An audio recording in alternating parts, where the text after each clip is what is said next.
1999포인트 선 말씀드린 이 순간에 다시 2000선을 회복하려는 그 시도가 나오고 있고요.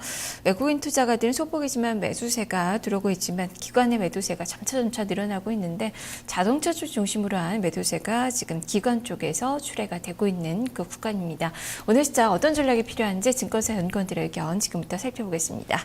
자, 각 증권사에서 어떤 전략 주고 있는지 한 줄로 정리를 해보겠습니다. 한양증권 임동락 연구원입니다. 내부 모멘텀 강화, 수급 개선으로 완만한 상승 흐름이 예상이 된다라는 시각을 전하고 있습니다. 동양증권 조병현 연구원입니다. 외국인의 매도 부담이 완화가 되고 있고 정책에 대한 기대감을 보자라는 관점인데요. 추가 상승이 가능하다라는 의견을 주고 있습니다.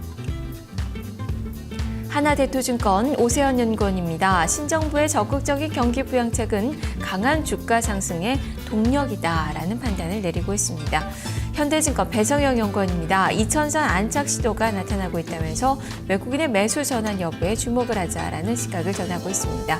자, 모두 시장에 대해서는 긍정적인 관점의 의견을 주고 있고요. 외국인 투자가들의 이 매수, 이 부분을 상당히 많이 좀 주목을 해서 살펴보고 있는 그 구간입니다. 이 중에서 하나대투증권 오세현 연구원 만나보겠습니다. 연구원이 안녕하세요. 네, 안녕하세요. 네, 신정부의 경기 부양책이 주가 상승의 동력이다라는 의견을 주셨어요.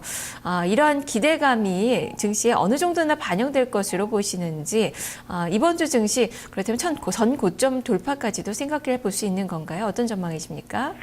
네, 지난 1분기에 미국과 일본 증시가 상당히 글로벌 증시 대비해서 아웃퍼폼하는 경향을 보였는데요. 가장 큰 이유는 정부의 적극적인 경기 부양 스탠스 때문이라고 할 수가 있겠습니다. 반면 우리나라의 경우 굉장히 상대적으로 소극적이었다고 할 수가 있는데, 하지만 지난주에 신정부가 경제 정책 방향을 큰 틀에서 발표를 했고 4월 중에 구체적인 방안들을 내놓을 것으로 예상이 되고 있습니다. 최대한 20조 원 정도의 규모가 될 것으로 예상이 되는데요. 이러한 경기 부양책은 금리 상승을 통해서 자금 이동과 환율 약세를 통한 경쟁력 강화 등 주가에 긍정적인 영향을 미칠 수 있는 부분으로 판단하고 있습니다. 또한 키프로스 관련된 우려는 다소 완화되었지만 이탈리아 정치 리스크 등 유로존 리스크가 여전한 상황인데요. 외국인 수급 측면에서 부정적인 영향을 미칠 수도 있다고 얘기할 수도 있겠지만 국내 증시 전반을 고려할 때는 엔화 약세의 급속한 속도를 저지시킬 수 있는 요소가 될 수 있다는 점에서 일방적으로 부정적이라고 할 수는 없다고 생각하고 있습니다. 그래서 종합적으로 볼 때는 투자 심리를 개선시킬 요인들이 더 우세하다고 판단됩니다. 네, 그러면 정책 수혜주들을 보자라는 그 관점이실 텐데 전략 측면에서 구체적인 이야기 들려주시죠. 앞서 말씀드렸듯이 2분기 이후에는 1분기와 다소 다른 흐름을 예상하고 있는데요. 성장을 위한 양적 완화 정책에 무게를 두고 보시면 될 것 같습니다. 업종별로는 IT나 자동차, 소비재 등 기존은 우리 국내 증시를 이끌고 있던 섹터에 대한 관심과 함께 경기 부양 정책의 수혜가 예상되는 금융과 건설 업종에 대한 비중 확대가 필요한 때라고 할 수 있겠습니다. 네, 그런데 오늘 시장 지금 약세권의 움직임 보여주고 있는데요. 매수의 기회다라는 그 판단이신 거죠?